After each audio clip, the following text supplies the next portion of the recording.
bison versus buffalo. Oh. Holy hell. Does it drive me nuts? Wow, you are We passionate. have never, ever had buffalo in this country living, roaming the plains. It's never happened. It's not going to happen because it's a totally different animal. We've had bison, American bison specifically. Inspired by the adventures of our nurses, therapists, and techs, A Beer with Atlas is the only healthcare traveling, craft beer drinking podcast.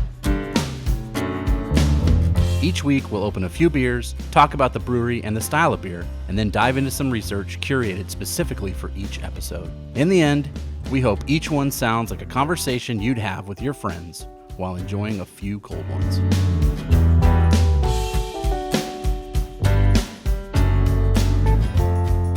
Happy New Year, and welcome to another episode of A Beer with Atlas. I'm Rich. I'm Brian. And this week, out with the old and with the new. Did I steal your line? I think I did. I don't know. Did you? Maybe. I don't know. It was good. Who cares? I don't know. Cleaning out the beer fridge. This was Dolan's idea. I like this idea a lot. As always with us, producer Dolan on the little box over there. Hey, Dolan. what's up? I can see you really well right now. Do you know why? Why? This is 2020. Oh, you're so fun. Vision. I'm sure I won't got hear it. that. We won't hear that at all, I'm sure. Well, let's just get it out of the way now. There we go. Okay. So cleaning out the beer fridge. Here is one problem that we don't have, and it is quite honestly, it's probably, what was that? First world problems. Yeah. We've had, since we've been doing this, how many episodes are we in, Dolan? How many? Oh boy, 60. We were on 70, I 70. think. Yeah, Ish. actually, yeah, I think so. Yeah. Over a year's worth of doing this podcast.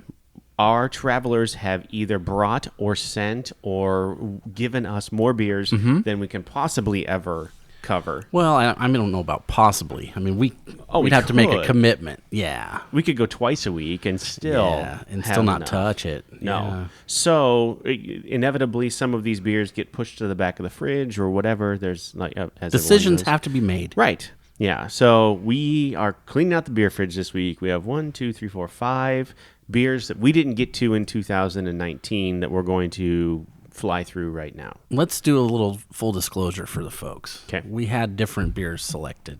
We did. And what happened to those beers, Rich? Somebody doesn't follow the rules with the secret beer fridge. That'd be Steve Seitner. That is correct. And he went in there and he grabbed a couple. And so we had to do a little backpedal. Yep. And we've come up with some other beers to clean the fridge out with. Because luckily, we still had extras after the fridge cleaning. There was still plenty. Yeah. But we got some fun, different ones in here that we'll get to. There's a brown. There is a fruit smoothie double IPA. I mean, why not? Sure. Go with this one. This one's... Oh, this one's weird. I don't know. This, thanks to Mary Mitchell, who sent the action figures from a couple weeks back. This is Old Bay Summer Ale from Flying Dog Brewery. Yeah, I hope it tastes like shrimp Wait. cocktail. I was gonna say like Old Bay, Oh, yeah, don't... like crab boil. Yeah, and you're getting a full cup of that one. Oh, Yep. And then 2 from recruiter extraordinaire and friend of the show, Heather Kyland, Yeah. from Buffalo Bayou Brewing Company down in Houston. There's a white ale. That's a double IPA there, and a son. double IPA. Oh, yeah. So Dolan can't drive anywhere after we're done here to go get food or whatever. well, I still better get some tacos. Uber Eats tacos today. Ooh, that's a good idea. Plug. There we go. So, okay, so which one do you want to start with? Let's go with the... Oh, boy. Let's do the La Brea Brown. Let's do that. Okay. Because that's the darkest one that we're going to encounter today. True. And then that way we can utilize our extra cup. So I'm going to go with a red cup on this one. I'm going to do the same for you, Dolan. And then we can just IPA it up with the glasses we have. All right, so I have abbreviated my research as I would normally do on these as you're pouring. La Brea Brown is by Fossil Cove Brewing Company at 1946 North Birch Avenue, Fayetteville, Arkansas. I checked Untapped. We'll get to this here in a little bit. ABV was NA. On this. Wow. So NA, I don't. Well, it says 6% on the can. I'm going to do a little research for you. 18 IBUs. And it's supposed to taste and smell a little bit like chocolate and spices and dried fruit. I can smell that. I can smell. Here's the thing. It's very carbonated smelling, which isn't necessarily bad. I don't. Nope. I don't have that problem generally. Definitely. Oh, that's kind of cool. So on the can, it says "Drink Local," and it's in a mug, but it's the state of Arkansas, and they just stuck a handle on it. Oh, very nice. So this is false advertising. I'm just going to go ahead and say, and here's why. Okay. La Brea is a tar pit. Right. That's in California. That's in Los Angeles, California, to be honest with you. Not in Arkansas. And I've done a bunch of research about it. Oh. So that's where we're going. That's why I picked this one first, right? All right, So let's well- take a smell here. We're gonna hear that 5 times today. You know that, right? We don't have to. 5 times. How is- It doesn't work very well with the plastic cup. Good. Well, I liked the smell better than the taste. I like I get the dried fruit. It's almost like coming off of it's less spiced, but it almost has the same backbone of the holiday beers. It kind of does. You know what I mean? My first impression is it's thin, Well, it's a brown. but It's not a stout. It's not a some- porter. but it's a sometimes- brown. Okay, here's the thing. I don't know why, but some of the best brown ales I've had are here in Nebraska. There's one out west called Divots that has a great brown ale. I love it. It's fantastic. There's another one in Lincoln called Backswing that has a great brown ale. Okay. There's a couple in Colorado that I've had that are fantastic. This is okay. We're going to get into it. Here's another thing. All right.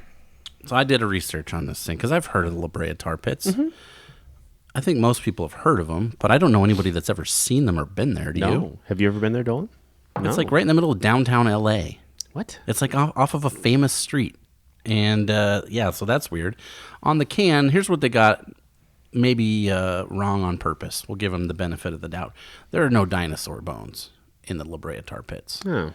Because the tar pit happened after the dinosaurs, so it's more in the Ice Age. Oh. So there's more like woolly mammoths and saber-toothed cats and giant sloths, land sloths, huge ones. In the middle of LA.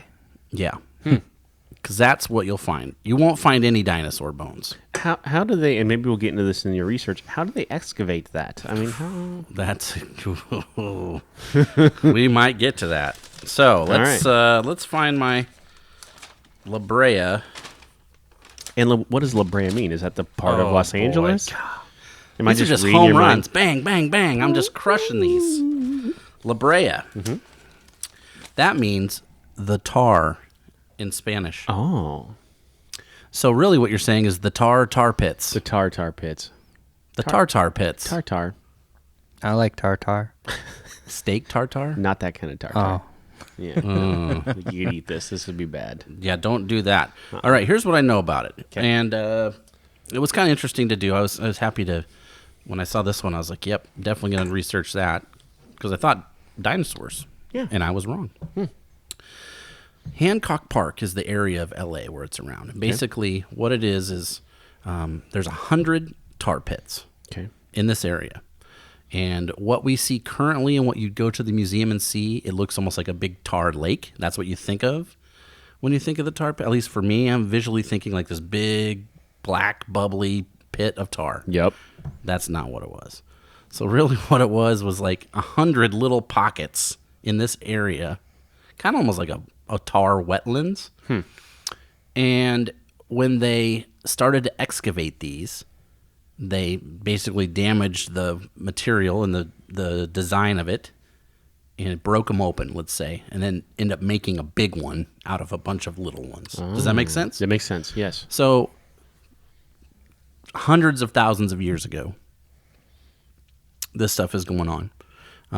And then 10,000 years ago is kind of when these are thought to have been popping, so to speak, kids say. Okay. So that's when they're active. That's when the animals are going in there and all that sort of stuff. What it is, it's basically natural asphalt is what's coming up out of the ground. Oh. So some of that oil is from actual, like, these mammals themselves dying in there, is like recreating their stuff is what they're sticking into. So Sure. that's happening for thousands of years. Usually these were covered with grass, dust, leaves, water, because it doesn't mix. So a lot of times what they think happened was it just didn't look dangerous, and animals will just like walk across it or do whatever, and then all of a sudden they're stuck. And they're stuck. And it's like, quicksand that grabs you. Another thing that I learned about this is it's a natural national landmark. So that's different than some of the things we've talked about before, like the national parks and that sort of thing. Sure. So what these are, it's basically biological or geological features that are pretty cool in layman's terms, right? So it has to be something that's not man-made. We haven't really done anything to make these things happen. They're just cool little pockets of nature, so to speak. Okay. And this project, these designations for these landmark things, only started happening in the 60s. 1962 was the first one. Interesting. And the first one, do you want to guess where the first one was designated? No idea. Kansas. Oh. You ever heard of this? Monument Rocks? Yes. That was the first one of these in the United States. Oh. Okay. So some of the other things that can be natural landmarks, that's hard to say quickly, are things like oxbow lakes. You ever heard of an oxbow lake? I have. So that's like Dolan. I didn't know this, but maybe you do, and you do. It's like when a river gets cut off, and then what's left of that water just becomes a lake because it's not running anymore. It has the shape of a river, but it's technically a lake because there's no more current flowing through it. So that's an oxbow lake. Things like crater lakes is where there was volcanic activity, blew the top, and then it sucked up rainwater or whatnot for thousands of years. Kettle lakes, which is what a lot of what we have in Nebraska, glaciers moved out, make big holes in the ground, and then those filled up. Swamps, which I didn't know this designation. Swamps are wetlands that have a forest in them, basically. So Some trees. we went a couple of years back. This popped up on my memories on Facebook. We went to one down in Florida. I can't remember what they're called. Not the Everglades. No, but it's something else. Like you can walk through it now. Like it's like a okay. walking tour. It was fascinating. Cool. Everything from alligators to the birds, you name it. Like it was really cool. At first I thought, okay, this is kind of dorky. Like Jenny wants me to go. All right, fine, I'll do it. One of these I have to go walk with my wife to go to the brewery situations. Exactly. Yeah, No, I've and been there. by the end I'm like, holy cow, this was fun. Yeah. Like this was super cool. Well, that's kind of the point of these things. It's just they don't have to be big, but they're just so cool and different. And pretty much every state has them. A marsh is the opposite of a swamp, so it's a wetlands, but it's dominated by plants and not trees. So that's the different designation. As of 2016, there were 599 of these in the United States. Okay. The state that has the most of them is California with 36. Indiana comes in second with 30, which is weird to me. And then there's two states that don't have any. Rhode Island and Louisiana, which seems strange to me. Louisiana? Yeah, it doesn't have any. I would never have guessed Any of the Any national natural landmarks. Gotcha. Yeah. I was like, any wetlands or Anything that's been designated by the government that's like protected and Gotcha. cool, Gotcha. basically. We have 5 in the state of Nebraska. Let me hit you with them. that. Okay. Ashfall fossil beds. No. That's in northwestern Nebraska. it's close to like South Dakota Badlands area. Oh, okay. It's pretty cool. You can actually go in. They've basically not a tar pit, but something very similar where there's just a bunch of prehistoric mammals, mostly is what's in these pits. And you can watch them excavate them out. You can walk through. They have like a building that they built over it so they can work on them like rain or snow or whatever. There's a cool museum and stuff in there. It's kind of a big deal for us as far as like if you're into paleontology or that sort of stuff. Like this is one of the places you go as a college student to like practice and work on excavating bones and whatnot. Interesting. They call this the dissected Loess Plain, Loess. You ever heard of Loess Hills around here? Yes.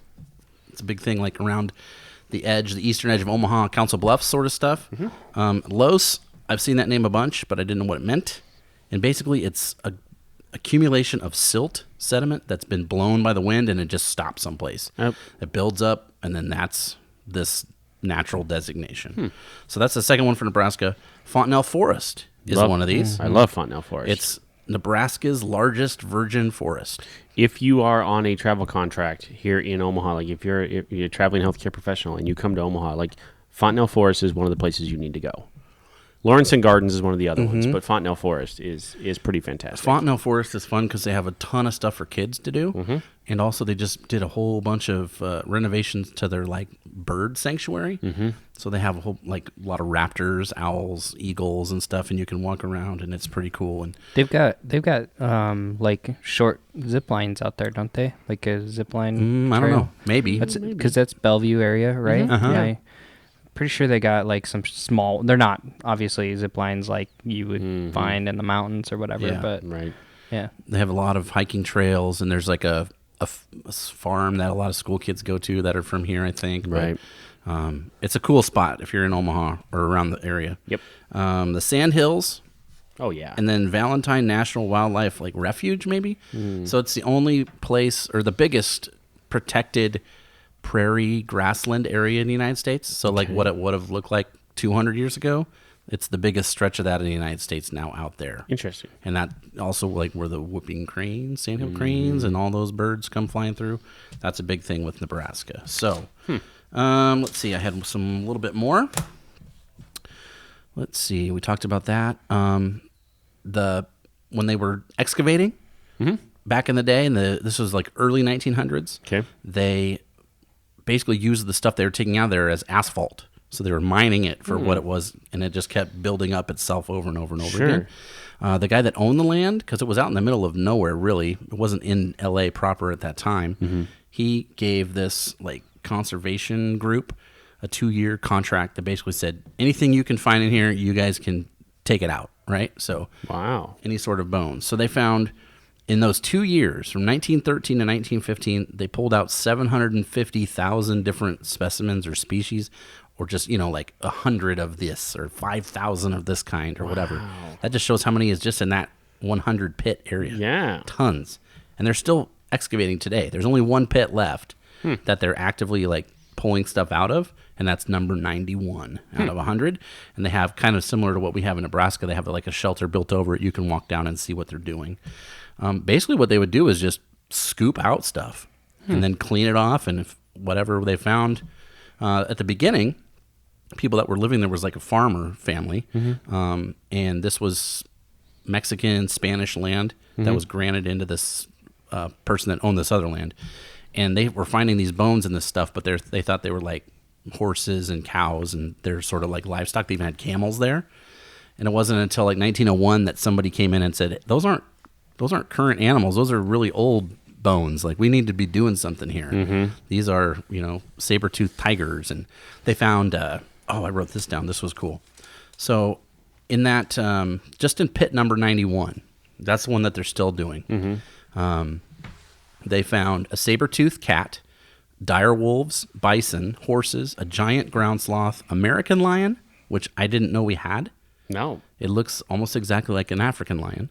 A full mammoth that they named Zed, and that's in their museum, which is the George C. Page Museum.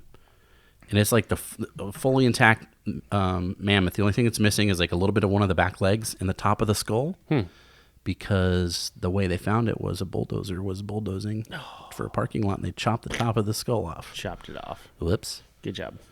But that's how they found it. So, yeah. And then there's only been ever one person they found in the pit, in the tar pit. And they think it was a 17 to 25-year-old woman. Her name is La Brea Woman. Very catchy. Very catchy. And they found her with a domesticated dog.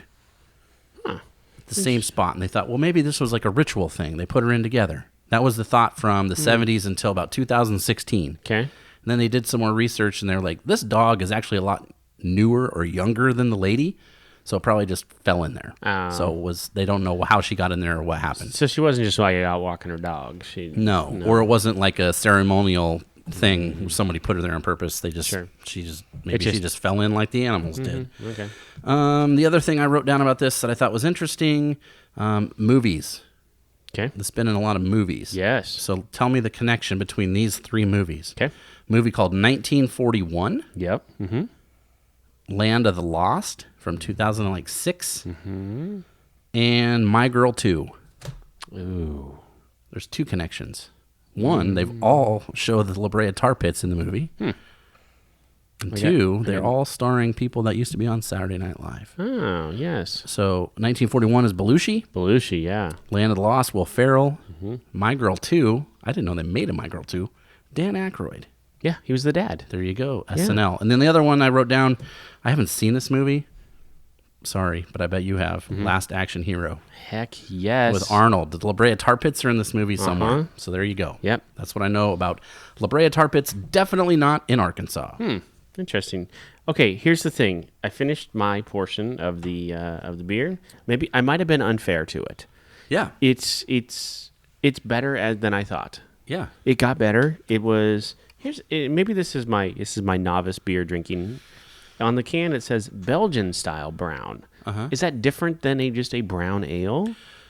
I mean, there's American style brown, and then this is more. So you'd be using more like Belgian yeast strains, so it's going to be a little sweeter. Yeah, and that's what I get in this one. Has that sweetness at the end, like it kind of lingers, which makes it nice, and it probably changes as it warms up a little bit. I'm guessing. Maybe. I've only had one drink. I talked a lot. Sorry. No, that was fantastic information. I didn't even think we'd go that route, but. I even with the name of the beer, obviously, I was a little unfair to it. I think I would order that again. It's a good, easy drinker. There's not a whole lot. What's the ABV on it? I don't even 6. see. It said it's up by the underneath your finger right there. Yeah, 6%. Oh, it actually says 18 IBUs on here, which it didn't say it on Untapped. When I did my Untapped research, the only beer I can find that named La Brea here, La Brea Brown from this brewery, only has 20 check-ins. I would consider that to be accurate, maybe. Okay. And here's why. Arkansas is one of the last states that's had a lot of craft brewery influx, the same as like Mississippi. Like for a while, there was a law that they could only have a certain amount of breweries. For a while, there was like 8 breweries in the entire state of Mississippi. So there's not a whole lot of craft beer culture. You know what I'm saying? Versus like Colorado, where everybody that goes to a brewery in Colorado is like a craft beer person for the most part. They're used to it, right? So I'm guessing that could be the case. It's not in like a big town of Arkansas. It's not like in Fort Smith or Bentonville. Yep. So that very well could be accurate. So out of the 20 check-ins, what do you think we're at with the 3.41? Dolan? Yeah, 3.6. 3.74. So interesting. A little bit higher than I thought. Yeah. I like this because it tastes like, to me, it does taste like almost like plums, that sort of flavor, and it's sweet. Yeah. So it's pretty good. I wouldn't want to drink a lot of them in a row, but this would be one that you'd want to sip on for a bit. If I rolled into this brewery, I'd be happy with my choice after the first couple drinks, I think. So. 2 more things about this that I wrote down that I thought were interesting that I didn't hit. The first time it was ever mentioned that somebody like other than Native Americans knew about this was in 1769. Okay. Some Spanish explorers found it, and that's where it got its name. They called it the Volcanes de la Brea. So they said they were shooting like geysers, like tar geysers. Oh. That's their scouts told them this, and they said, "You got to come see this. This is nothing like we've ever seen before." Sure. So when they rolled up, of course, it wasn't shooting tar that day. So they were like, we were kind of bummed about that, but they still named it that. So it was known as the tar volcanoes. And then let me make this right. Chumash and Tongva people, so Native American tribes out in that area, were using this stuff, not necessarily from La Brea, but in that area, to seal cracks in their boats. They would take fallen redwood trees and hollow out the trunks to make their boats. Because those trees are too big to like cut down, right? So when they would naturally fall, they would dig them out, and then any holes that they made plank canoes, and anything that had a gap, they would put this stuff in there, and it made them super watertight, and they were able to take them from the coast of California all the way up to Washington in the ocean. Wow! So they moved a lot on the coast because they were able to actually move their boats, and one of the reasons is because of the tar that they used. Interesting. So again, nothing to do with Arkansas. No, not at all. I was shocked to find out that was an Arkansas beer. I thought for sure it was going to be like a little LA spot. Nope. Yeah, Fayetteville. So there you go. All right. What's next? Which one do you want to go to next? Well, I need a break. So the only other beer I did research on is this one. Is the Flying Dog. So I think, why don't we ease into it to where we're going with this? Because I think that's a wit from what I remember. Buffalo Bayou. Great White Buffalo. Oh, I lied. I got some research on that too. Uh-oh. I got 5 pages of research, guys. Again, thanks to Heather Kylan for bringing these beers to us. She always, every time she comes to Omaha, brings just a pile of Texas beers for us. That's a great thing. It is a great thing. She understands Yep. who we are at heart, and wants to make us happy. I guess I don't know. This smells like a nice cross between Blue Moon and Avery's White Rascal. I think that's probably going to sum it up pretty great. Mm-hmm. It says you should enjoy this best enjoyed during Houston's warm season all year. Oh, well, It lists every month. Sure. Of the. That's kind of funny. January through December. Pretty much. Yep. Interesting. So Buffalo Bayou, and I'm sure we'll follow this with the double IPA after this. The Buffalo Bayou double IPA is called More Cowbell, which I think is funny on multiple levels. I didn't even know that was the name. I would have done some SNL There we research go. on that. You had the SNL connection right there. Back to Earlier, yeah. Yeah. Ooh, look at the color on this thing. Oh, it's pretty. It's so golden and nice. It almost looks like an apple cider. Almost, yeah. Has that just a little less brown, but So Buffalo Bayou is located at 2101 Summer Street, Houston, Texas. It was founded in 2011 by 2 friends that couldn't find any good beer in Houston, so they decided to do their own. could be. It smells like summer in a glass. Mm-hmm.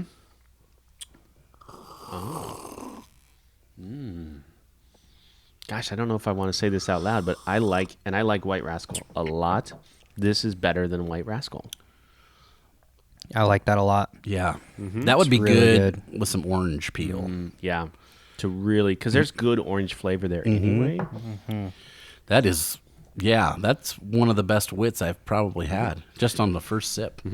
We've talked about safe beers before, Yeah. right? When you go to a Entry bar, levels, what's the yeah. safe beer, Yeah. right? And it's always Blue Moon, right? I mean, that's one Yeah. of them in there. If you like Blue Moon, you will like this beer, Oh yeah, without a doubt. What's that the aftertaste? probably It's kinda coriander, maybe. Yeah, coriander. Coriander. That's probably what we're getting. I still have some brown to hit, so Okay, there we go. Wits are a very white, whatever, a very approachable style if you're new to this. I prefer a wit to a Hefeweizen, I do too. and that's just me. More citrus, less bread flavor. Less banana. Yeah, I'm not a big banana person. I don't like the banana cloviness of a Hefeweizen over that. Yeah, it just isn't my jam. What's your favorite thing to do with like involving, and maybe in pop culture or whatever, or just in regular life, bananas, banana split, Banana bread. banana bread? What's your favorite thing? Banana lumpia. Oh, okay. I like it. Yeah. Yeah. Mine is from Beverly Hills Cop. Uh-oh. Okay. Banana in the tailpipe.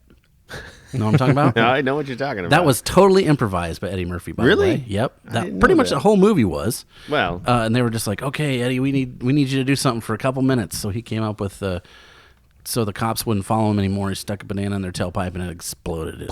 Yeah. We're not gonna fall for no banana in tailpipe. does that actually work? Yeah, I think so. You jam it up there far enough. In those old '80s cars. I don't think you could do it now. There was a "That's What She Said" in there, but I held it back for a I second. appreciate that. Yep. This is a drinking podcast Michael Scott. after all. All right, let's talk about something else that I'll segue into this research because we can talk about it for 2 beers. Okay. Yep. What's the term? I just lost it. I looked outside and it was snowing and it like melted my brain. Pet peeves. Oh. Give me a couple of your pet peeves. Specifically, language pet peeves or words. People using a word the wrong way. Something like that. Hit me with those. This is besides the there, right? The nonsense that or you or your The thing. seen or saw. Yeah. Yeah. You know what I hate is when it's and this happens online all the time. It's loose is spelled Loose. Lose is spelled Lose. Yeah. And people always loose. I don't misspell want it. to loose you. Well, that's Oh. I hate that so much. Okay. I like that. Yeah. One of mine is when people pronounce a word wrong and you respectfully correct them. Yeah. And then they continue to pronounce it wrong.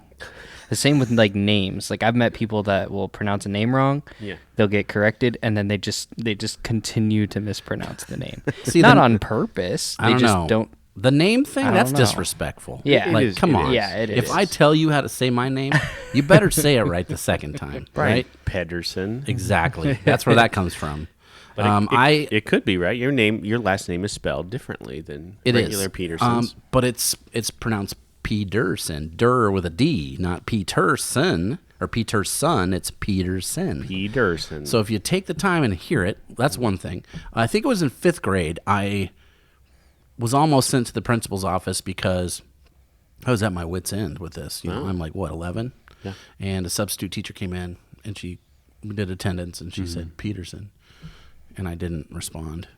Peterson. Yeah, she said it like that like 3 times, and I screamed in the class, "It's Peterson, P-E-D, Peterson!" And then she was like, "Yeah," and I got my name on the board with the check.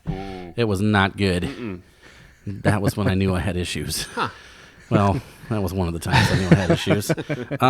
One of my pet peeves, I hate it. I think we've talked about it before. When news, either stories or written things talk about jail and prison, and they use it the wrong way. I hate that. It drives me bananas. Callback, banana joke. Bananas. Yeah. So you go to jail before you're sentenced, and then you go to prison after. That's where you do your time. That drives me crazy. The other one is this brewery. Oh. Bison versus buffalo. Oh. Holy hell. Does it drive me nuts? Wow, you are We have passionate. never, ever had buffalo in this country living, roaming the plains. It's never happened. It's not going to happen because it's a totally different animal. We've had bison, American bison specifically. Really? What? Yes. There's a difference?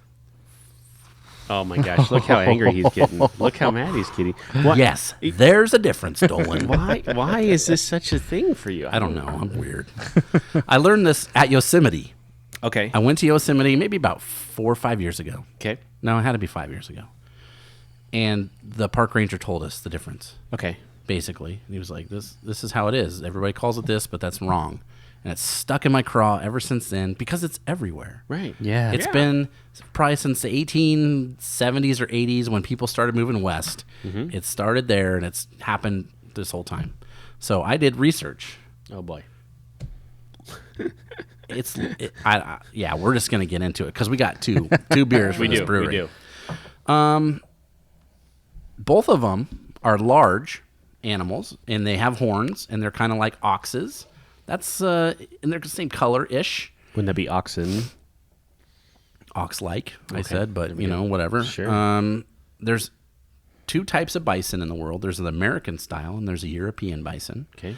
And then there are 2 types of buffalo in the world. There's water buffalo and Cape buffalo. Now, water buffalo are in Asia, and Cape buffalo are in Africa. Cape, C-A-P-E. Yep, like Okay. Cape of Horn or whatever, right? Sure. Okay. So the difference really comes down to a few things. Physically, you can see. Kind of like the difference between an alligator and a crocodile. If you actually give a crap, you can figure it out. You can see that they're different. Same with these. A bison, which is what we have in the United States, first of all, has a big hump behind its neck, in between its shoulders. It's got a big, muscular hump. And a buffalo does not have that. Like on the can. Like on the can. See that hump there? That's you'll see a lot of times in paintings of Western stuff or Native American paintings, like bow and arrow stuck in that hump. Another thing that they have differences in is a buffalo will have longer and more curled horns, almost like a curly mustache. Right. Whereas a bison will have more rounded, shorter, and definitely sharper horns. Like a bull. Like a bull. They will F you up, which is why I love seeing videos from people like at Yellowstone, and they get too close, and then they get gored to hell They're by so, a they're mean so old dumb. buffalo. It's always their fault. Right? Always. Well, it's 'cause they're, like, so 100%. close. Yes. So that's a big difference. They're horns. Yep. And the main other thing is bison, kind of like me, they're like the hipsters of the world. They've got a big, thick beard, and buffaloes don't have no chin whiskers. So we would be bison, all of us here, because we all sported some chin growth. How you feel about my beard I'm trying here? I'm trying super hard. Yeah, that's cute. I'll never get there. It's cute. That's just not fantastic. my I'm going to go genes. home and shave it tonight now. It's cute. I love it. It's great. You do you, man. I love beards. Any shape or size. I pray to the beer gods every night. The beard. Like pour some beer on your beard. That'll help. Ooh, would that work? I pray to the beard gods. It won't hurt. Please, beard gods, let my beard come in thicker and fuller. Speaking of beard and beers, I've heard that that's a thing. Seitner told me. Oh, without a doubt. Seitner told me that he drank a beard beer. Yes. Brewed with the yeast that was in a guy's that's beard. from Rogue Brewing. I've had that before. Where he like combed the yeast out of his beard. Yeah, because he worked in the brewery for like 30 years. He had his own strain of yeast growing in his beard because he had the beard that long. Yeah. And that really grosses people out, but I drank it. It was pretty good. Look, they make coffee from the cats that eat the beans and poop them out, and then they take the beans and then they make the coffee, right? Yeah, So I've had a beer that was made with Rocky Mountain oysters in it. Whoa. I've had that before. Well, we're about to have a beer here in a little bit that has Old Bay. Yeah, we're getting there, aren't we? Weird. So you ready for some more bison facts and information while we're doing this here? Yep. Just don't make that faux pas. It's a bison. Whatever you're used to as a buffalo, that's a bison. I got a transition question for you at the end, so just remind me. All right. That big muscular hump, that sounds weird, that we talked about earlier between their shoulder blades, that is basically the muscle that they can use to move their head back and forth in the winter to push big things of snow, which is what lets them find the grass to eat. Because it helps, it basically acts like a snow plow, so they can get down to underneath the snow to eat the grass and whatnot. That also helps when there's like forest fires or prairie fires. When they're doing that, it disperses seeds across and like helps regenerate growth when there's a fire. Okay. So that's something that would have been happening for thousands of years, and that's just an evolutionary thing that they've got. This is sad. This is a sad stat, and I've seen this picture, and I'm like kind of like an Old West history person, and I love that sort of stuff.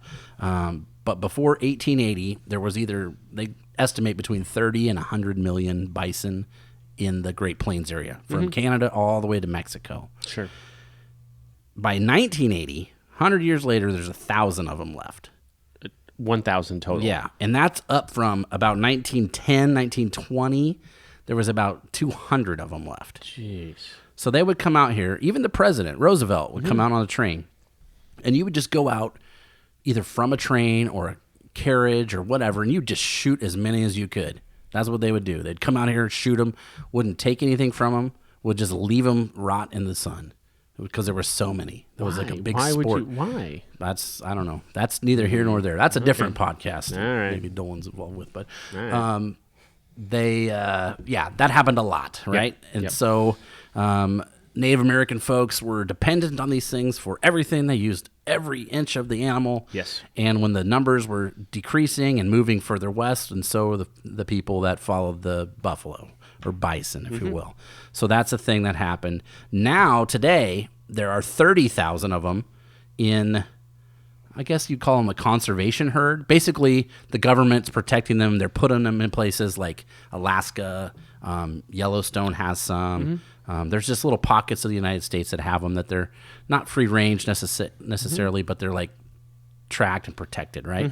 There's 500,000 of them in privately owned like livestock. So like you go to the grocery store, you can buy you some bison burgers. Yeah. There's, look at that, 500,000 for that purpose, and there's 30,000 just out there roaming around. That also includes ones that are in zoos, and there's one in Lincoln. I know there's like an animal wildlife safari. I think there's one between Lincoln and Omaha. Yes. There's a ton up by where I grew up in Gillette, Wyoming. There's a ton of ranches out there, and they just kind of like roam the land, and they keep track of them by tags, and they go into their neighbor's land, and it's just kind of whatever they want to do. And that's kind of what it used to be. I mean, it was when people started moving west and they started building fences, that was another end of the buffalo bison area. They can't see very well. They can smell and hear pretty good. So if you would happen to sneak up on one, you could cause a whole stampede pretty easily just because they can't see, which is another reason they think people get gored pretty bad because they're basically startled. You scare them, right? Yeah, and they don't. That's how they react. They can run up to 30 to 35 miles an hour. Yeah. They can be 12 feet long and 8 feet tall. That's a big animal. That's huge. Right? And that's, why would you ever think about getting out of your car and touching one? But people do that all the time. I'm going to ride it. Exactly. It's been designated our national mammal because they were so many and so important and basically only found here. What was the other thing I want to make sure I hit? Yellowstone. Mm-hmm. Only place in the United States that they have been living since prehistoric times continually. Oh. And they're the only herd, really, that doesn't have cattle DNA, because a lot of times what they've been doing is splicing and making. So this is the only, like, still 100% bison, like it would have been 150 or 10,000 years ago. Interesting. That's the only herd in the United States that's still left that's like that. And they used Wind Cave in South Dakota. We've talked about that, I think. Heard of this, yes. They put a little herd of those up there in like the 1910s, 1920s, and that one's still there, so it's a 100-year-old herd. And they've used bison from that to repopulate areas even down as far south as Mexico. Wow. So if you like take care of it, it can last you a long time, right? Sure. It's conservation versus Conservation. and that's something that I'm a fan of. So that's probably why it hits me, and also just the whole fact of we were just dumb and almost wiped them all the way off the face of the earth. Right. We've done that. We continue to do that with different species and stuff. So Oh, bees for sure. Yeah. Like that's just silly. Like if somehow we wipe out bees, we are hosed. We are 100% hosed. There's just your natural food sources are virtually gone at that point. Like anyway, that's a whole different. That's probably a different podcast, but Totally different So that's why that I don't know that just sticks in my craw. So Interesting. If you learn nothing else today, just learn that it's not buffalo, it's bison. Didn't we touch on the bees? We We talked did. about On a bees. previous A little episode, bit, yeah. We Yeah. talked about bees. Yeah. Yeah. All right. Okay. So here's my transition question. Yeah. Let me ask you. Not that this transitions to anything. I'm just curious. Okay. What makes you more angry, the whole buffalo bison thing, or pineapple on pizza? Buffalo bison, because there is a correct Wow. answer. That There's a is- correct answer. Okay. And I guess pizza is subjective, right? I'm one of those people like, hey, if I don't want it on my pizza necessarily, but if you like it on yours, Have go you for had it? Yeah. Okay. All right. Dude, I worked in pizza places for 12 years. I've Okay, had everything. Okay, that's fine. I know a lot of people who've never had it and knock it just because social media tells them to. Well, they're dumb. I grew up before social media. I've been pineapple and pizza long before that. I mean, one of our pizzas that we had there was ham, Canadian bacon, pineapple, and cream cheese. That was Hawaiian. a big seller. Yeah. Hawaiian That's pizza. I don't know. I like that a lot. I'll eat different pizzas. One of my favorite pizza places in the whole world is Poppy's Pizza there in Estes Park, Colorado. You've been there. Not only do they have good beer selection all the time, they have one, it's called the Colorado, and it is smoked trout and capers. Ooh. And instead of like red sauce, they use cream cheese. It is unbelievable. Is it salty? It is I salty. was going to say, I would think with the capers that would do that. It's almost too rich to eat. Like, you get the little personal pizza size. Yeah. It's almost too rich to eat the whole thing. But, it's fantastic. And you pair it with a good, like, that's the first place I had Melvin 2x4. Oh, yeah. Holy That's a good moly, one. that's a great beer. If you want a pizza kind of similar to that, minus the trout, Tasty Pizza here in Omaha. Oh. They've got, it's right there by UNMC. It's right next to UNMC. And they've got Tasty pizza? Tasty Pizza. It's out of like her home. Like it's, What? I don't know, really small restaurant. Super good. Been voted best pizza in Nebraska this year. Okay, I need to hear about this. Yeah, and well, I mean, if you're not doing anything for lunch, but interesting. they have a pizza there called Mediterranean. Same thing, minus the trout, and it's just amazing. Good. Okay, so we opened the double Wow. IPA. That's sweet. This is like no double IPA I've had before. I need to drink that again because it reminds me of something. Like a candy. Yeah. It's very sweet to me. Dolan does not like it. It's kind of hoppy-ish. Ish. Hoppier than some because it's 9%. I'm trying to see what kind of hops are in it, but it doesn't say on the can. It is a candy, like It says, more cowbell, double IPA. Do not ask for whom the cowbell tolls. The cowbell tolls for thee. And then on the bottom, when you're drinking it, there's a rifle with a star, and it says, come and crush it. come and crush it. Yeah. All right. So it's kind of like come and get it. What does that taste like? It's like hard candy. I don't know, like the aftertaste of a Dum Dum mixed with hops. Let's go. With that in my mind, let's try it. That's exactly what. That's yes, like a hops dum dum. Yep. Isn't that weird? Weird. Wow, that's a weird description, but it's like right on. Yeah. First Like drink one of ever- those root beer ones, or like the caramel or something. the cream Caramel. soda one. Yeah, maybe. The first drink, I'm like, nope, I don't know what this is, but no. And then second drink, okay. Now, okay, I can drink the whole thing. Let's rank what we've had so far. Okay. Let's go 1, 2, 3 so far.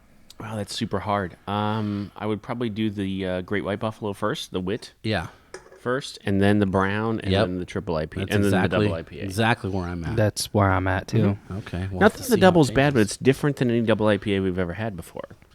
Yeah, I don't know. It's sweet to me. All right, so let's hit the Untapped on these and let's check. More Cowbell, 9% ABV, 19,000 check-ins, and this was surprising. So that's a hint. That's a hint. After drinking it, yes. this is For- surprising. You're gonna say 4.14. 4.27. You're high. It's 3.8. And I would But how think many chickens? 19,000. That's a lot. Right. For something that is not a standard flavored double IPA whatsoever. I mean, it's not a hazy style. I mean, you can see right through it. Pretty close. It's got some floaties, which is okay. It's a nice golden. Yeah. I think for me personally, it's and you know how I feel about IPAs, but Yeah. it's just give me the hops or give me the sweeter side of it. I feel like there's too much of both. Yeah. This for me is too sweet. Like this is one I would be like, okay, I tried it. I don't need to try it again. You don't need to try it again. However, the same brewery made our favorite beer so far. Yeah. And that one I would drink again and again. And I don't really like wit is not my style, but that one had the best flavor. Everything going on. So let's take a look at that one. Great White Buffalo, 5.8% ABV, which is really close to the like a regular style wit, Yeah. ABV. 7,603 check-ins. So It's not a lot less. A lot less. Which is weird because it's more approachable for more people. You'd think would have, unless it's a newer beer. Yeah, maybe it's newer. What do you think on that one? I bet 3.91. 4.2. 3.55. What? Shocked. I did a double take. Yes. since we don't have Shocking. cameras. Wow. Here's the thing. Maybe Texans, no offense, Texas, don't know what to think yet. Maybe that's what. I don't know. Well, Not that we know. remember, and they don't. I don't remember know. some of those IPAs we had from there earlier though, like the ones of the space one, and Yes. I mean they're crushing it. Yeah. So maybe this is just the style of IPA that these breweries like. This could be more like a Belgian style IPA, because that's what Nebraska Brewing Company brewed for a long time. They had one called Hop God, and that was a Belgian style, so it was a little bit sweeter. Now, I don't see anything on the can. I didn't read it all the way, but I mean, it could be something as simple as that's the style of IPA they like to make, or the yeast strain that they like to use versus what people are using. Because we're now a couple years into the hazy IPA craze. It's not really a craze anymore. Right. It's here to stay, I think. So this is just a style that we're just not used to. Which is funny because as Brian and I were going through the beer fridge trying to figure out what beers we're going to talk about this week, one of the beers that got pushed to the back was a Brute IPA. Yeah. Which I personally like a lot. Yeah. And you very astutely pointed out, well, this came and went real quick. Yeah, I mean, they were everywhere for a while. I mean, you brought me one of the first ones I had, and that was this year. Yeah. Like February or March. Yeah. And then every big place was making them, and now they're not really Gone. Yeah. It would have been March. We went to Colorado for Yeah. Maddox was out of school. Yep, that's when I had it. Now they're gone. And everybody did one, right? Everybody around Pretty here much. did one, and then it's gone. And then they didn't make another one. Maybe it'll be a summer thing again. Maybe we'll see Maybe. them pop up again in March or whatever. I don't know. It's interesting about trends, you know? I mean, it's like anything. You hit it while it's hot, and if it hits for you, then you do it Great. again. And if it doesn't, that was just another beer you made. God, Dolan, that's so weird. You hit that on the head. Like that is a dum dum. It's a So it's dum like- dum with hops. It's Yeah. dum dum. It's a bitter dum dum. Yeah. Gosh, that's They do make hop candy. I've had that before. Really? Yeah. Yeah, it just tastes like you're eating an IPA, basically. Suckers and things. that's definitely your style and not mine. Well, I mean, when you can't drink at work, we can sometimes. We can. But if you're on the floor, Yeah. you If you're- don't if want to you're roll into the taking care- nurse's station with a yeah. double IPA It's probably a bad idea. That's You would- frowned upon. You would definitely get fired for that. Okay. and report it to the board. Probably. Absolutely. Yeah, you would lose your license. Please don't do that. Yeah, no, Ever. even if it's the best beer, probably not worth it. But you don't understand. This is a double IPA. Yeah, well, fruit smoothie one you got in your hand there. Get out of here. Okay, do you want to do clown shoes next? Yeah, let's do that. Okay. I wish I knew more about clown shoes. This one scares me. Look at the can. Well, the can is scary, and what you're going to read is kind of scary. Do I need to activate it a little bit? I would. Maybe? Yeah, I would. Why not? So this one is called Don't Fear the Blender Fruit Smoothie IPA. Don't fear the blender. Right? Blue Oyster Cult. Music. Take off. You like the Blue Oyster Cult? I mean, they're fine for the 2 hits they had. Okay. I mean, I'm not requesting them on the radio or anything, but I don't turn the station if it's on. Go Godzilla. Have we had this style before? No, not this style. A fruit smoothie IPA? I don't think really anybody. This is the first time I've really heard of a fruit smoothie. Here's what I'm expecting, and then I'm going to be disappointed if it doesn't happen. Okay. I'm expecting thick, pulpy, chewy.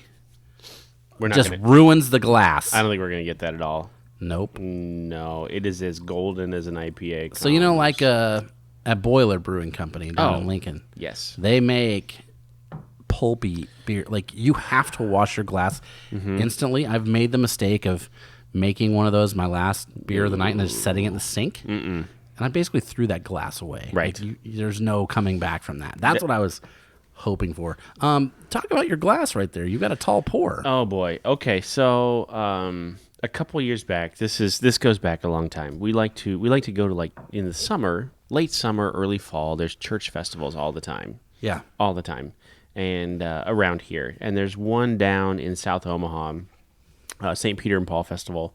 It's just a lot of fun. It's just like a bunch of people get together. It's a fundraiser for the church or whatever. And not that we're super church goers or whatever, but it's just a fun family thing to go to. And they have this thing where you give them $1 and you get 10 dimes back. And they give you the dimes, and then in the middle of this kind of tent, there's a rail that runs all the way around, kind of in an octagon. Okay. And in the middle of the tent, there's a bunch of glasses that people have donated, different levels to the glasses. Like, there's different levels. And you take the dimes and you throw them. And if you make it into the glass, then you get to keep the glass. Did anybody ever break a glass? Always. Well, say. and here's the thing: Catholics like to drink. Like, this isn't a secret. Catholics. I mean, like there's to drink. Fish fries. I've been there. Absolutely. I've been in that line. Ooh. Same sort of thing. So we've gone to these during the day, and in the afternoon, then you've drank too much, and your wife should probably drive home, kind of thing.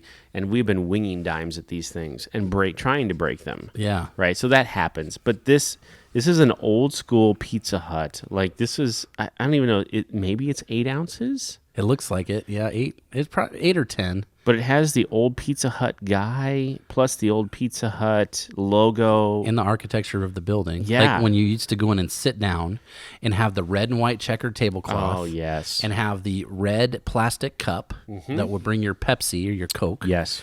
And the tabletop Pac-Man game, probably, or Donkey Kong. Oh, yes. Or right? Galaga. With the maybe. the pendant lights hanging down above the... Yep. If you remember old school Pizza Huts, this is what they would serve. You got the 8 ounce whatever beer. Yeah. You know who doesn't remember those? Who? Dolan. Yeah. I don't know. I think they still have an old school Pizza Hut in Columbus. There's one actually just up the street. The building is The old building's school. there. Right. Yeah. You might be right about that. You might be right that the building actually still exists. The Pizza Hut still exists. And the style of it, I think, still, because even our Taco Bell just down the street has still got the blue and the pink. Well, you're talking 90s Taco Bell. Yeah. Yeah, late 90s. This is 80s Pizza Hut. Late 70s, early 80s, probably. Yeah. I mean, there was So- nothing. There really, I mean, kind of as a kid in the 80s, especially, pizza, for the most part, you ate it at home. Right. Right? So going to a place and they would bring you the pizza and they would cut it out and they had the spatula and each person would get dish. That was like a special deal. Huge. Holy crow. That's Birthday probably where I parties. came into my love of pizza. Yes. It was like very rare. Maybe like a Friday night. And you got good grades. So I Pizza spent Hut. probably, at least $5. So at least 50 dimes. This took me at least 50 dimes. I actually shoved people out of the way trying to get this one. No, I want this glass so bad. Was your wife like, come on? She was just like, whatever. Here's the Rich is thing. doing his thing. So my brother-in-law was there with me that day, and so that's my wife's sister. My brother-in-law Chad was with me that day, and we drank way too much, and this was the day that I got it. Nice. Anyway, so he was my beard, so to speak, right? I'm like, Chad's here. I gotta stay. Like, Right. I have to stay here or whatever. She's like, oh, whatever. She's spending time with her sister. Yeah. Yeah. So we spent way too much money trying to get these stupid glasses. It was ridiculous. $5, it's worth it. Yeah, it was fun. So, And now you'll always remember that. oh, That's the thing I love about glassware, and I have way, way too much glassware. It's like a hat for me. yeah. It's a memory device, Yeah. right? So when I go to a brewery, I'm either going to get a hat, probably, or glassware. If they sell tasters, I'll get one of those, or it just depends on the design. Yep. But it's all about like who you're with, where it was, when it was, and then every time you drink out of that, you'll remember it. And I think it's important, but some people don't. Let me tell you a story about when I knew I was in love with my wife for the first time. Okay, so we're dating, and it's absolutely tied back to glassware. So we're dating downtown Kansas City, in the plaza, right? We're in the plaza. Oh yeah, were you by the what was that? There was like a Italian Buca di Beppe. Yep, right down in there. And there was like right an old down there. Chicago, maybe. There used to be, so right down the street from there, almost around the corner, right down the street, there used to be a place called George Brett's, and you know who George Brett is. Yeah, okay. Exactly. Possibly the most famous Kansas City Royal of all time. There's no possibly he is. But Is yes. he? Is he really? I mean, is he your Ryan Sandberg? Is he? He's in the Hall of Fame. Okay, well, duh, yeah. Yeah, and there's only 3 numbers retired in Royals baseball history, and he's one of the 3. He's one of them. That's the other true. one was a manager that died. Dick Hauser? Yeah, Okay, there we go. What was the other one? Frank White. Frank White. There we go. I should have known that. Okay, so we are dating. We're in Kansas City, and we go to George Brett's restaurant. I have to go to the bathroom, and so we're getting ready to leave. Finish my drink. Anyway, the pint glass has the logo is just George Brett's autograph. That's all Right. it is. And I'm like, man, they don't cool, sell these yeah. things. I want this. This Yeah. is so freaking cool. I'm gonna go to the bathroom. So I go to the bathroom. We're gonna go. She just waits at the table. Pay. I go to the bathroom. Oh, she paid. No, well, yeah. I don't nice. actually, I don't remember who paid. She might have. If Who she knows? paid, she's definitely a keeper. Look, Nice. she did very well for herself before we met. So and she still does, right? Okay, I mean, she good. still does. So you didn't ruin her. Good. Right? No. So go to the bathroom. Like, okay, let's go. We walk out the door. We're about a half a block down, and she opens up her purse, and there's my pint glass. Do you still have it? It broke. Oh, sad. Like Throwing dimes at it, or like what? 6 years later. Unfortunately, no. bummer. It broke. I can't remember what happened to it. It broke yeah. Man, I used that thing forever. Because it's hard to get his autograph. Absolutely. He's a dick. Yeah. In real life, I've heard. He is. You won't get it. So But yeah, and they did not sell those pint glasses. She took that pint glass and she jammed it in her purse, and we walked down the street, and then she showed me. I'm like, there you go. that's a keeper. I love you. There you go. Dolan, what do you think about this one? I haven't tried it yet. Oh, let we'll me, try it. Let me get into it. This is for me 1,000% better than the last one. Oh boy! I absolutely agree with you. Hey, hit that again. One more time. Okay. Oh, I choked on that one. Oh, yeah, this is way better. Strawberry and raspberry puree. I definitely get strawberry. I don't get as much raspberry though. I love strawberry in Really? a beer. Me Oh, too. yeah. So the first year, I think it was the first year, I went to Mardi Gras. We went down there, and Abita is the local Yes. brewery down there. And that was Oh, before yeah. we got distribution here. And they make a beer called Strawberry Harvest. Yes, they do. It's like a lager or whatever. And it comes out every spring, and it's very strawberry for me. At least it was then. This is when I was first getting into beer. And it was good. And we went, I don't know if you've ever been to Mardi Gras, but in New Orleans, a lot of times you got to buy a beer to use the bathroom. Yes. So it's like a never-ending cycle of like, I have to get rid of beer, but I have to take a beer in. I got to drink this beer so I can go pee out some beer, right? So you're like, okay. So that was the beer we would drink. We'd get in there and we're like, Abita, strawberry, give it. We loved it. We loved it. We loved it. We went to the grocery store and we bought like 8 cases of it and brought it home with us. We drove it from Louisiana all the way back to here, and all of me and my friends drank it and loved it. And every year I get a 6-pack when it first comes out, just to see if it's changed or whatnot. The label's changed over time, but luckily the taste is pretty consistent. But that's what I think of when I think of strawberry beer. That's this is great. I'm not a huge fan of clown shoes. I remember just last week we were at a trivia contest together. Yep. Which we won, by the way. Yeah, we did. Thanks to Aaron Daly. I think that was Atlas Thugged. That was her name. awesome. It's just awesome. That was fun. And I admitted to you that I am not a fan of Clown Shoes Yes. Space Cake. Yep. Their IPA. You said that. I'm not a fan of it at all. And I know that's probably an unpopular opinion It just isn't for me. Yeah. I love this. This is good. The thing I like about Clown Shoes is that they make so many different kinds of beer, so many different styles, and a lot of times they're one-offs. So they have like a pumpkin beer right now that's like aged in apple brandy barrels, I think, or something like that. Weird. They have a bunch of different stouts and IPAs. They're always something new. They have a wee heavy that's really good, a Scotch ale. Their bombers are reasonably priced. Here in Nebraska, they're like $12, unless it's barrel aged, then it's like 17 or 18. I think they make good stouts. I will buy their stouts. If I see their stouts, and they're hardly ever on tap. You're not going to see a lot of Clown Shoes on tap. No. At least here. It's only been in Nebraska, I think, maybe 3 years. So, Friend of the show, Corey Anderson, is a huge Clown Shoes fan. He likes that space cake. Huge. So Clown Shoes, founded in 2009, located in Boston, Massachusetts, 306 North Ave. They're in Boston. 7% on this one. Don't fear the blender. 60,000 check-ins on this one. That's a lot. But that shows how big their reach is, right? Yeah, that is a lot. I just get strawberry. I get a lot of strawberry. And I'm okay with that. No, it's true.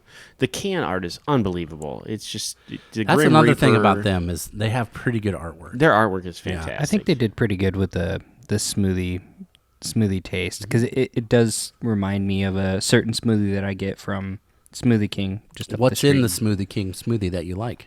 It's strawberries and vanilla and. That's probably what's in this exactly beer. I bet you there's some vanilla in it. Oh yeah.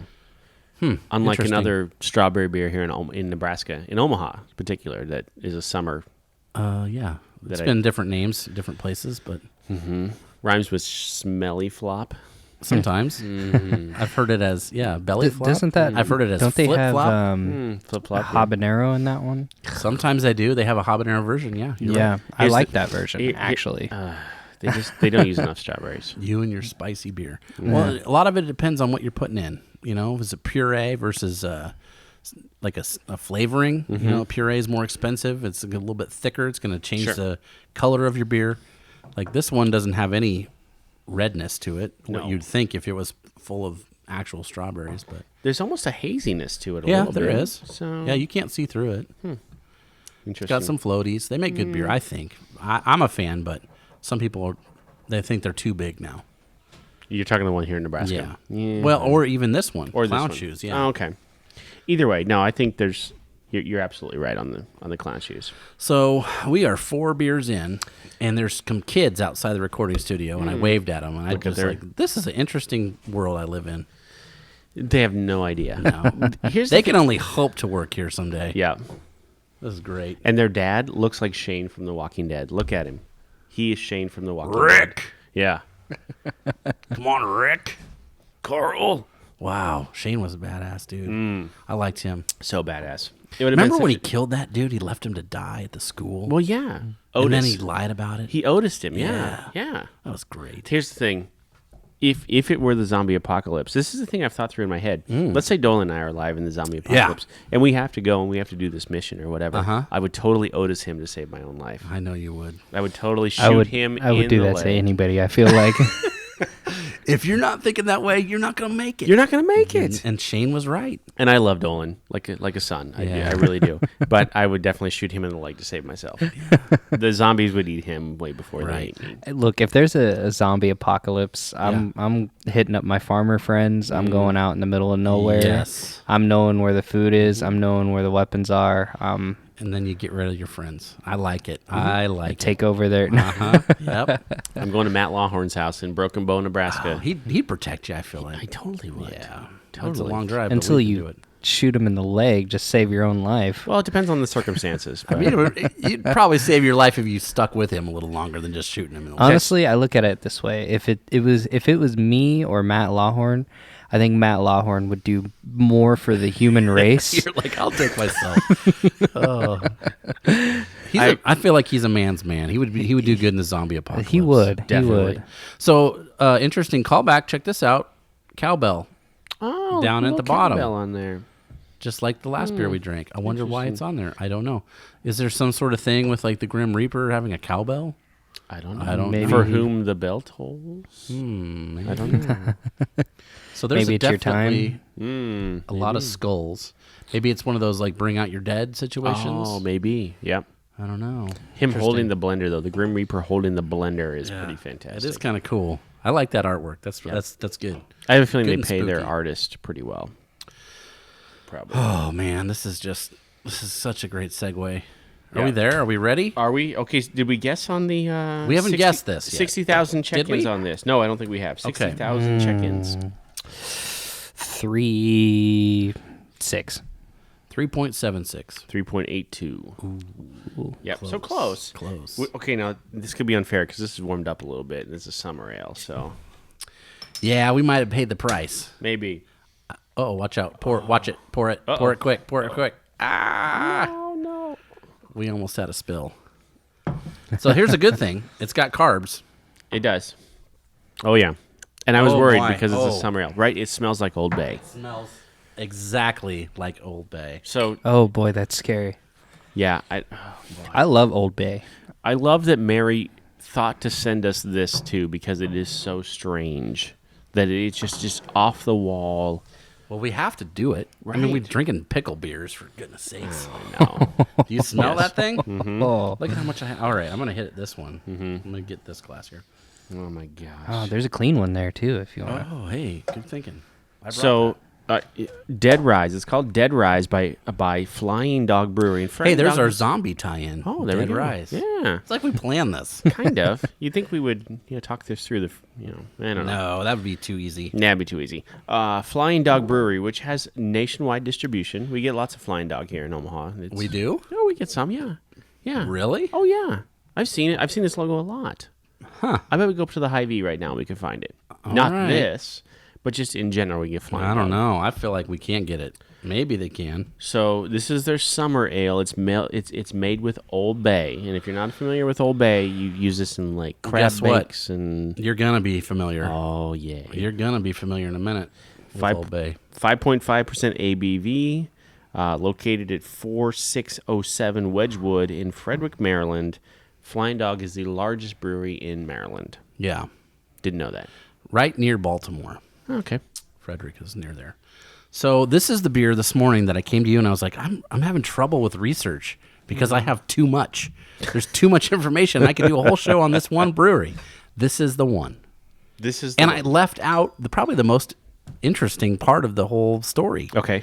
So we're gonna get into it here. Let me smell it. We first. got to try this first because this might be the Holy most smokes. unique beer we've ever had. That's not unique. I'm gonna wait to see what Dolan thinks. You know what? He's gonna like it. I don't know. It's like Well, he did not like it. Yeah. a saison. I don't know. Oh, I love see. Here's the thing. I love Old Bay. Yep. Because this says I would drink that. It's not bad. Like I'm expecting it to be. You get the seasoning though, Yeah. but you also get a sweetness underneath it. Mm-hmm. Oh. It would have been better cold, I think, like ice cold. ice cold. Yeah. Yeah. Oh, you can. Oh, You can get it. There it is. That's Yeah. so weird. Oh my Weird. gosh. Holy crow. Yeah. who's the first to think about this? Because okay, Maryland, Old Bay, like that's just like salt there for them. Right? Yeah. I mean, out Yep. on the coast. You got to know that it was just a couple of locals at a bar, and instead of putting salt in their beer, they're like, I'm gonna put some Old Bay. Like seriously, you guys should brew a beer with Old Bay in it. No, we're not going to do that. That's weird. No, seriously, you should do that. You Okay, guys, we'll do I'm it. telling you what. I have the answers. I know this. I have this in my Oh. research. You ready to go down this rabbit hole? Hit us. Another Or home this run. crab trap with me? First off, their website is amazing. Yes. They have great quotes. I wrote down 3 quotes from the website. They don't serve beer in prison, so drink responsibly. That was at the bottom of the website. That was like underneath the fine print. I love that. Yeah, that's good advice. That's just good. That's just life advice. That's from that was just a statement, not a technical quote. Okay. And then the next one is actual quote, and it's good people drink good beer. I agree. Hunter S. Thompson. And then on their labels, for a while, it said, good beer, no shit. It said it on the label? It said it on the labels. Yes. But guess what? Colorado, I think it was Colorado, didn't like that. What? And they said, you can't have that word on your alcoholic beverages. You have to take it off the shelf.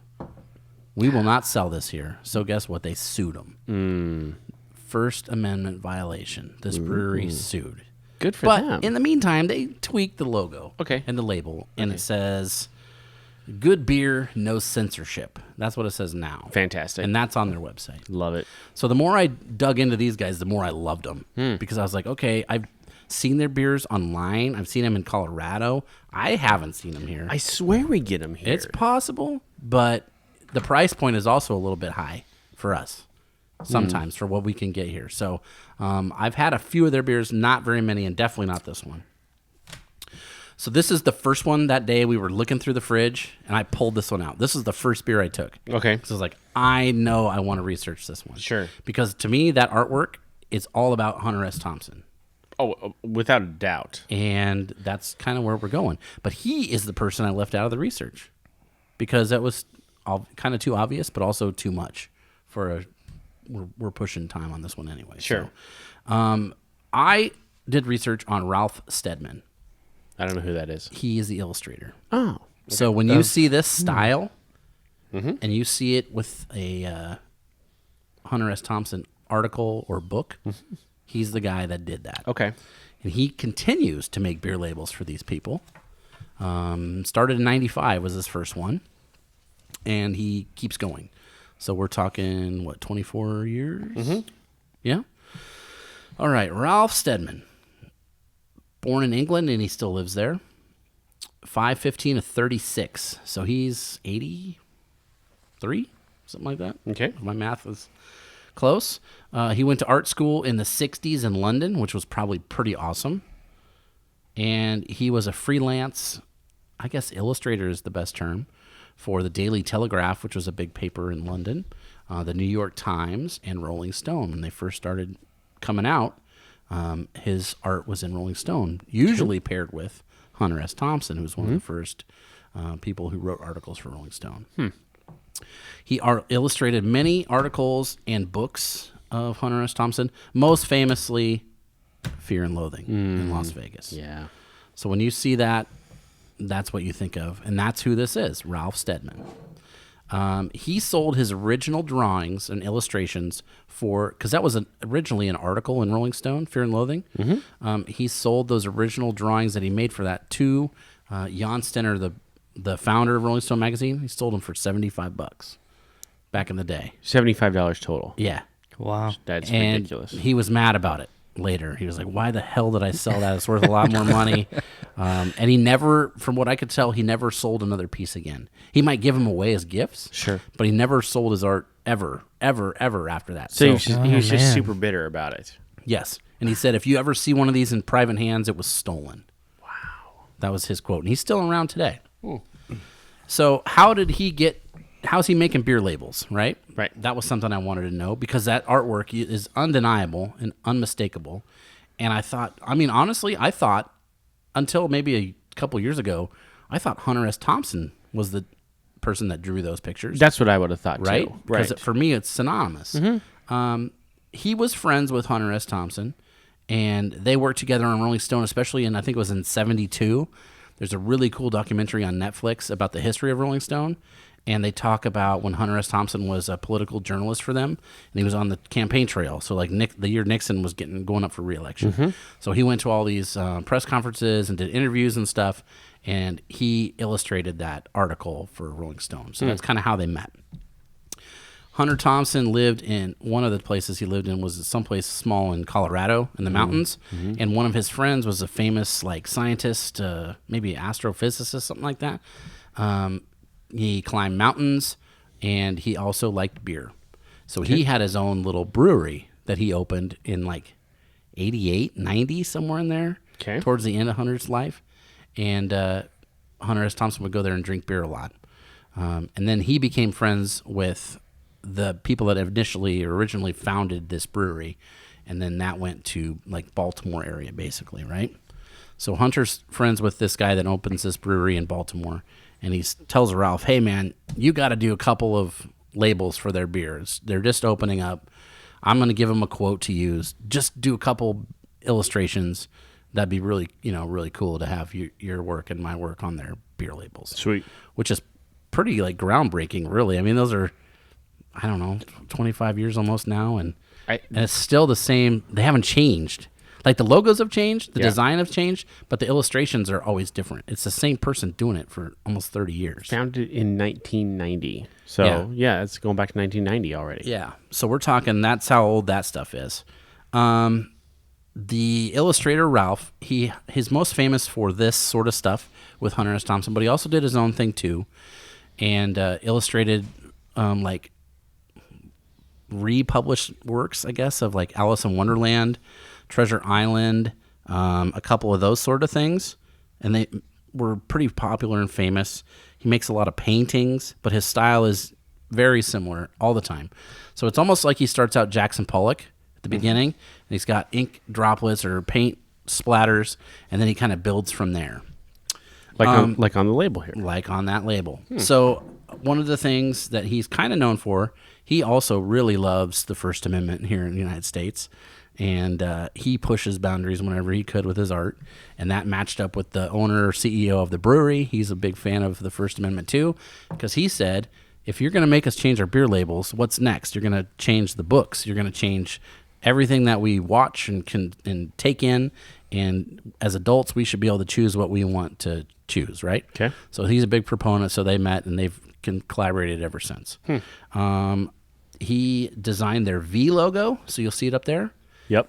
And it's basically, they describe it as a butterfly or a bat from hell that's flown through, and it has a kaleidoscope of colors. Sometimes you can see it online on the wing. He designed, let's see, what was it? Oh yeah, that was in '95 when the logo came out. He made a label for Road Dog Ale, Doggy Style Ale. Whoa. Cardinal Zen, they made a wine for a while. Oh. And then another one for Easy IPA.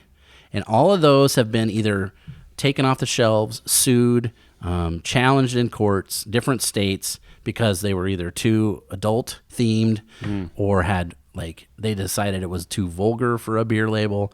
And he just keeps going. He doesn't care. He doesn't change. He just keeps pushing the boundaries. I like this guy. Which is why I liked, more and more I learned about him, the more I liked it. And I like the brewery too, because it'd be easy for them to just make it normal and like, hit it on the shelf and not worry about it. But they feel like there's something they stand for and continue to fight these, even until a couple years ago. Their IPA one was in England, their Easy IPA, and it had a cartoon of a picture of a guy that looked drunk. And they're like, well, this shows kids that it's fun to be drunk. I'm like, well, yeah, you live in England, you can drink when you're 18. So, right, exactly. Yeah, get with it. It is fun. Is. Just not when you're underage, of course, sure. kids. Yeah. But yeah, so, another book that he did illustrations for that was popular, Animal Farm, and then Fahrenheit 451. So there's versions of books that you can get that he did. He also did album covers. So he did some album covers for The Who. Slash, as recently as in the 2000s, Frank Zappa, and then this band called Ambrosia that was pretty popular.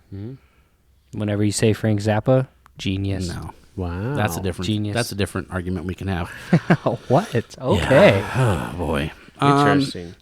What was the other thing I wrote down for him? It's like talking to Mike Spees about Neil Young. It's interesting how we can do that, right? I think that that's not everything, but that's what I have on that guy. The other thing about that guy is he's in a documentary, and they did, I don't know if it was this year, it came out on my birthday, but it was this year or last year. It was like the anniversary of Hunter S. Thompson's death, maybe 25 years, and this brewery made a 3-liter bottle, so it's like a double Magnum size bottle. Okay. And it came in a wooden box. And it's their Hunter S. Thompson. They have a porter that has his like skeleton on it, and it says like, "Okay, let's party." That's on the logo. Sweet. They make that all the time, but the barrel aged version they don't make. They make it once a year. But then this case, because it was a special edition and for his birthday or death anniversary or whatever, they made a bigger bottle. Came in a wooden box, and it was hand signed by the artist. And there was only 100 bottles, I think. Okay. And they were $500 a piece.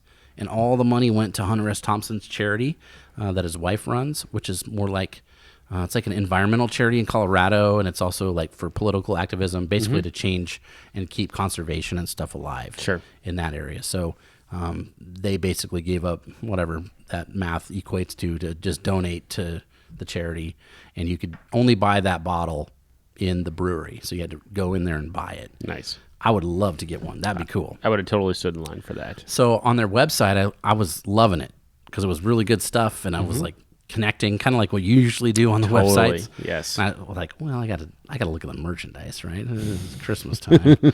So I looked in there, and there's a hat, and I am going to buy that hat. Oh. It has Hunter S. Thompson's skull on it, and it's a gray hat with a nice flat bill, and it says like, okay, let's party. Yes. And I'm like, I need that. I need that hat. That's fantastic. So that's what I got with this. And then I'm going to drink a little bit of it, and then I'm going to hit you with the Old Bay knowledge that I have. So I am 100, while you're drinking, I'm 100% wrong. I swear I've seen this. I've seen it in Colorado. Yeah. So I went to their distribution, and I spent a lot of time in Colorado anyway. My brother lives there, right? We spent a lot of time in Estes Park. So that's where I've seen it. They have distribution in California, Colorado, Connecticut, Delaware, Illinois, Connecticut, Maine, Maryland, Massachusetts, Michigan, Minnesota, New Hampshire, New Jersey, New York, North Carolina, Ohio, Oklahoma, which is weird. Yeah. Pennsylvania, Rhode Island, South Carolina, Virginia, Washington, D.C., West Virginia, and Wisconsin. No Iowa. No Nebraska. No Missouri. No Missouri. No Interesting. Iowa. No Nebraska. No Dakotas. No Wyoming. Yeah. Which, that's no Kansas. So the only border is Colorado then. Colorado. Yeah. That's where you got to go get That's it. it. And then at the bottom of the distribution list, it says, it's not DiGiorno, it's drizzly. I don't even know what that means, but I don't think either. It's funny. Oh, boy. Okay, so you're right. If it had been cold, this would have been delicious. Mm-hmm. But I can absolutely, I could eat crab. I bet you this flavor comes out more. Oh. I bet it wouldn't have tasted like this cold. You know what I Right. mean? Like we would have got we wouldn't have got the spice hit. As a person who, I just got back from Florida from a vacation just recently, as a person who goes to any place coastal and refuses to eat anything that walks on the ground. Yeah. Right. If we go to a restaurant, I will only eat something that comes out of the ocean. Yeah. That's my rule. I can imagine eating blue crab or any kind of crab with this, and it would be fantastic. I immediately go back to the Atlas Eats where our traveler Kim Lauder sent us some blue crab and from Maryland. That's and a Maryland thing, man. oh man, it was. I just keep thinking about the Old Bay that came with that. Yes. Oh, So you know what? When I drink this, you know what I'm waiting for, like on the aftertaste? Tomato flavor for some reason. Like to me, it almost feels like it needs to be some tomato. Yeah. And here's why. Okay. Sometimes they use it, especially there, they use it as either a garnish or a spice in a Bloody Mary. So they'll either rim it on the glass, or they'll actually just season it like you do sometimes with pepper in the glass, in the Bloody Mary itself. So to me, like that, I can see why that would make it nice compliment because I'm kind of waiting for it. That's absolutely there. Yeah, it could be. So here's what we got for Old Bay. Okay. Not unlike KFC, it's a blend of 18 spices. Oh. And it's secret. Wow. And it was founded by the company that made this spice. Was founded by a guy named Gustav Brunn, Brunn, Gustav. German dude. Okay. So when you think spices, you think Germany, right? Not me. nah. Weird, but that's where it came from. So he left Germany beginning of World War II, 1939. He's like, peace, I'm out of here. This bad stuff's going on. Sure. And he brings with him a tiny little spice grinder. So apparently he's in the spice game over there. Okay. And he shows up in Baltimore area. Well, guess what?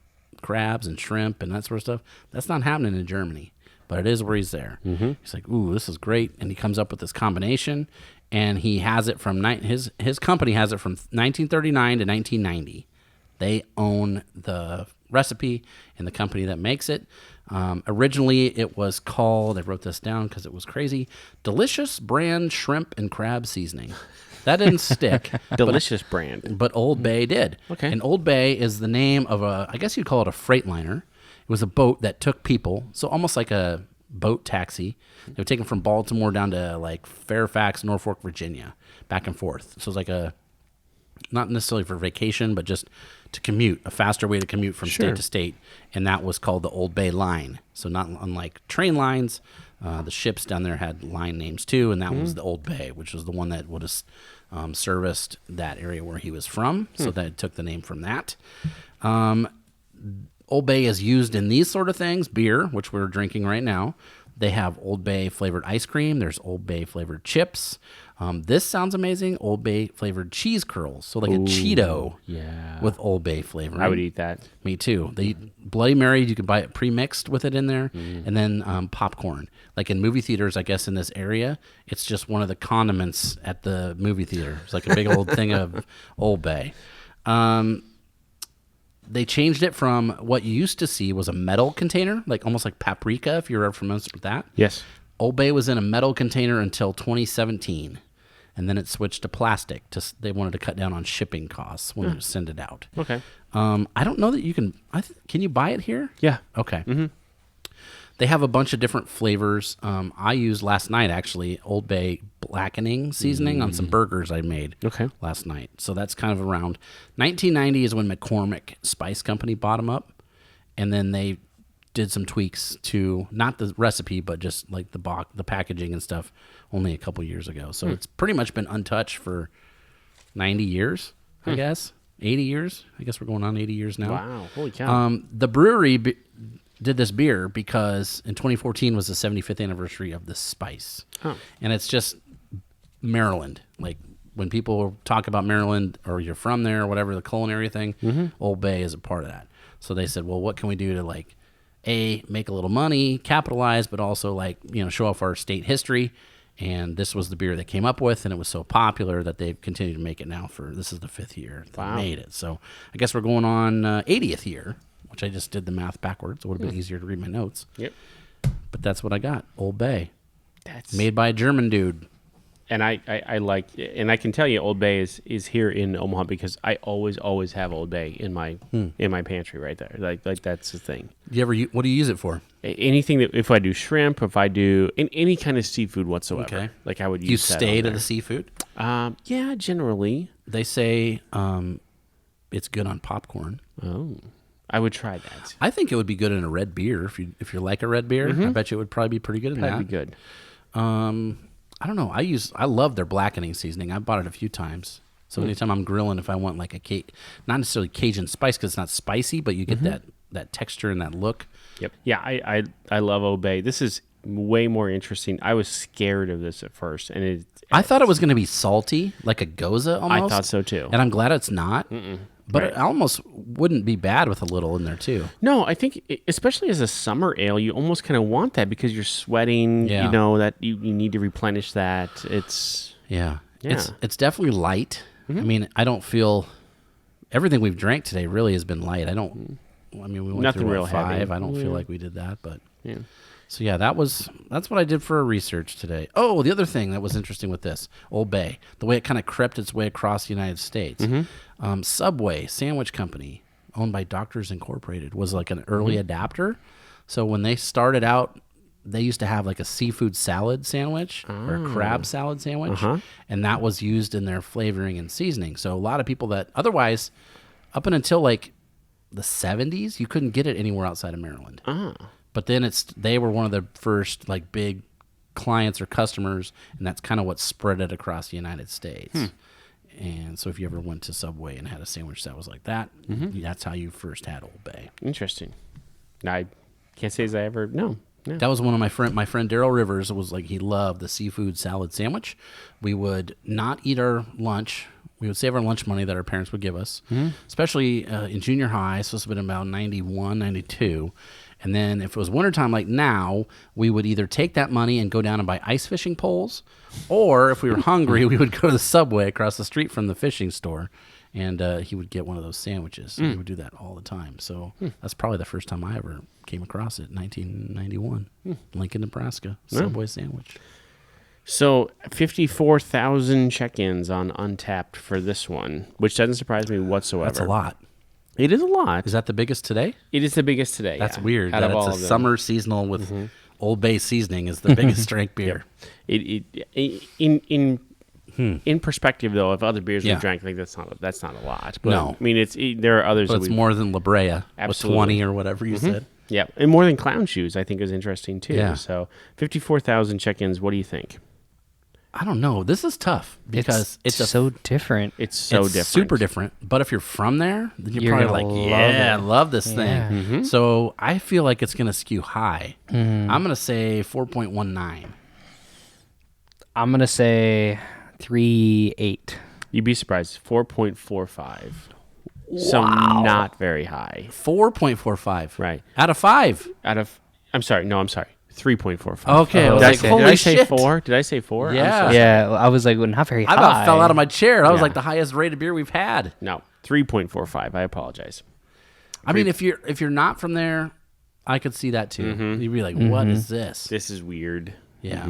But it is kind of a weird thing. And if you don't like Old Bay, like my wife does not like she doesn't like seafood. She doesn't like Old Bay. Like that's not her jam at all. So when you go to the restaurant on vacation, you're getting shrimp and scallops. What is she getting? Hamburger? chicken, hamburger, whatever. Yeah, it's the standard fare. Bummer. Yeah.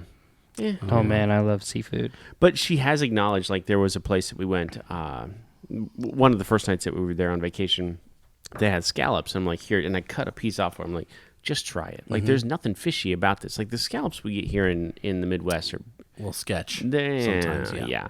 Like, this is nothing. This is delicious. Like, this is, and she acknowledged, okay, I wouldn't order this. However, this does taste different than anything I've ever had before. Do you remember the first time you had like actual, or not even actual, but just seafood? Mm-hmm.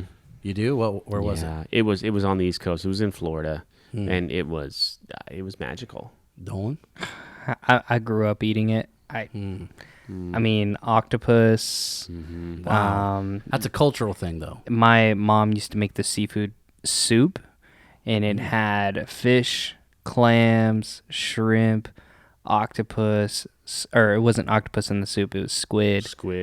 And oh my gosh, like when she made it, I was so ready every time. So, Wow. I mean, I've had it since probably before I could remember. Yeah. Yeah. The first time that you have calamari that doesn't have the texture of a rubber band, you're like, this is it. Give me this. Absolutely. Had some this year in D.C. That was really good. Oh, yeah. First time I ever had seafood, quote unquote seafood, was in 5th grade. It was 1990, and I was in Kansas City. And I was staying at the Holiday. It was called the Holodome back then. The Holodome, yeah. And I was with my friend Daryl and his family. It was Easter break, and we went down there. And that was the year I bought my Simpsons T-shirt that my mom said I couldn't, and I did. Yes. Well, when we stayed at the hotel, one of the things they had was fried shrimp, and I'd never had it. Like, they don't have fried shrimp on the farm, right? Like, and we would maybe go to Red Lobster once a year when my grandpa's crops would come in, and he had a bunch of money. Oh, We'd go yeah. to Red Lobster in Lincoln. That was a big deal. So his parents were like, "Yeah, just go ahead and get it." I remember being like $6.99 for the kids' portion of fried shrimp. I was like, "Well, that's a lot." That's expensive. Especially if I don't like it. And I ate it, and I think I had it like probably six times out of the 4 days we were there. 6 meals I had fried shrimp, and I've never looked back. Love it. So when I think of that, I think of the Holodome in Kansas City. Was the Holodome the place where they had that? They had a huge indoor putt-putt Yes. and an arcade. And it was down by the Looney Tunes Museum, which I think is still in I think it's Kansas still City. there. I think it's still there. Kind of around where the Negro Leagues Baseball Museum is, in that same section of town. Which, if you are on a contract in Kansas City and you've never been to the Negro Baseball Hall of Fame, it is unbelievable. I've never been. I want to go. Oh my gosh, it's awesome. If you love baseball, even if you just like baseball a little bit, Yeah. you're like, oh my gosh, it's fantastic.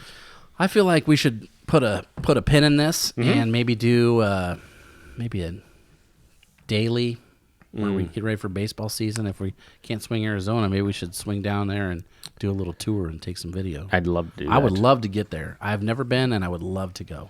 We thinking ahead to February already. Pitchers and catchers report at the end, and we have a baseball themed beer coming up. So Can't wait. 2020 is going to be awesome. I can't wait. There's going to be some fun beers coming up this year. Please continue to, no matter how many beers we may have in the beer fridge, please continue. We'll make to room. Don't worry. Bring Sandy, absolutely. Whatever you want to, however you get them to us, please continue to do so. This has been a huge success. And this was fun. It was like a grab bag of stuff, and I, on purpose, didn't do any looking at what kinds of beers. I just looked at the brewery, so I didn't know really what we were getting into other than that crab boil beer. Yeah. We've had so much fun doing these for however many episodes so far, over a year so far, and only more to come. Yeah. here in 2020. So more slurps from Dolan. Can't wait. That's fantastic. Hey, Happy New Year, everybody. Happy New Year, and we're not going anywhere for a while. Let's fill up the fridge. Thank you for listening to A Beer with Atlas. Special thanks to our brand team for producing the show. Each episode of A Beer with Atlas is powered by Atlas MedStaff, an industry leader in travel healthcare staffing.